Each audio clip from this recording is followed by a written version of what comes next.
dentro. Dentro. No, I could not play foot golf because I suck at soccer and I'm even worse at golf, but it looks pretty cool. This is Sportscentre.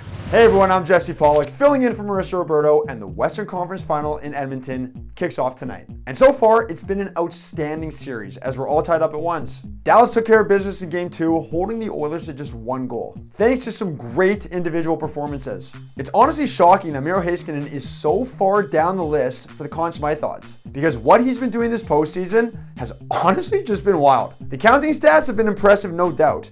14 points in just 15 games. But it's so much more than that.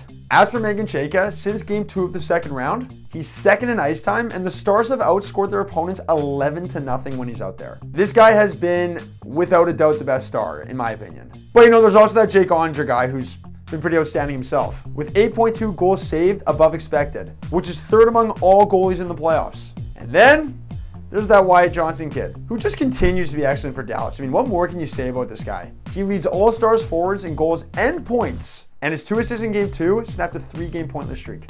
On the other side though, for the Oilers, you couldn't have asked for a much better Game 2 outside of the scoring. They led in both scoring chances and high danger chances, but just could not beat Jake. And speaking of defensemen that have been dominant, how about that Evan Bouchard guy? Yeah, he fits the bill. He played the most minutes of any Oiler in Game 2 and has played the most at 5-on-5 this series. Now, just to add some more context as to how important tonight's game is, when a playoff series is tied 1-1, the winner of Game 3 goes on to win the series around 2/3 of the time. I just couldn't tell you what will happen in this series because Dallas was down 2 in their first series against Vegas. They crawled back and won, and Edmonton in their last series was down 3-2, and they came back and won 2 straight. So both of these teams are pretty resilient.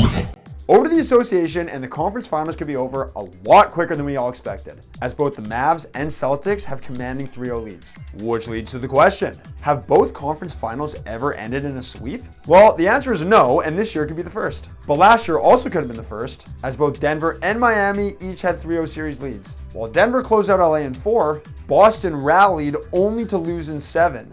That's gotta sting. And for those hoping that the Pacers or T-Wolves can rally, 154 teams have gone down 3-0 in a series, and only 4 have gone on to force a Game 7, with none of those 4 teams going on to win the series. Well, if we do get both series ending in a sweep for the first time ever, then we're looking at a long wait time without any basketball on. Seriously, more than a week, which is just outrageous. But you've got to think the way Indy's played so far this series, maybe they can squeak out Game 4 tonight? The Pacers had an over 93% win probability in the last 2 minutes of both Games 1 and 3. And still found a way to collapse. Just a historic choke job, not once, but twice in 3 games. If Indy's going to have a shot in this series though, the help of Tyrese Halliburton is a major factor. He missed Game 3 and is questionable for tonight's Game 4. I think Boston takes care of business, I think Dallas takes care of business, and I think they're going to be an unbelievable NBA final. Just my take. Okay, let's switch back to hockey, why don't we? Because what we're seeing from Alexis Lafrenière in these playoffs is really shifting the narrative around this former first overall pick. He scored 2 beauties last night, with one of them maybe being the goal of the playoffs. Flying again, Lafrenière, beautiful move, and he scores! Oh, what a goal by Alexis Lafrenière! This is highlight reel stuff, Lafrenière. As I said on X, that was my goal of the playoffs. You can see for yourself on my profile. These playoffs, and this season for that matter, have definitely been a coming out party for Laf. In his 2 previous playoff seasons, he had just 9 points in 27 career playoff games, including a goose egg in last year's playoffs. And this year, he's got 6 goals and 6 assists across 13 games and has been a major factor in the Rangers' playoff run, which could result in a Stanley Cup appearance. They're just 2 games away, folks. Which also brings us to our bigger point. Are we maybe expecting too much too soon from players drafted this high? While I agree with this to a degree, because we've seen guys like Ovechkin take a long time to win a Stanley Cup, and we've seen even some of the Maple Leaf players have taken a long time to do their thing in the playoffs. A guy like Sidney Crosby won a Stanley Cup when he was 21, and Laf had that much hype. So for the most part, I'd say we got to give these players a little more time unless they're exceptional, like Crosby. Tarp Monster did get one member of the grounds crew who got undercut. The Tarp Monster got another one. It's time for my favorite segment and yours, Why We Love Sports Today. Why we love sports today. And let's just watch this one from the jump, shall we?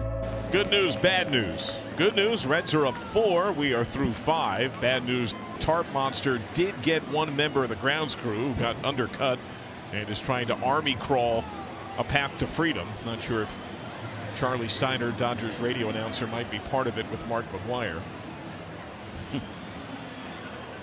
That tap, you see the single? Yep, there's somebody under there. Actually injurious.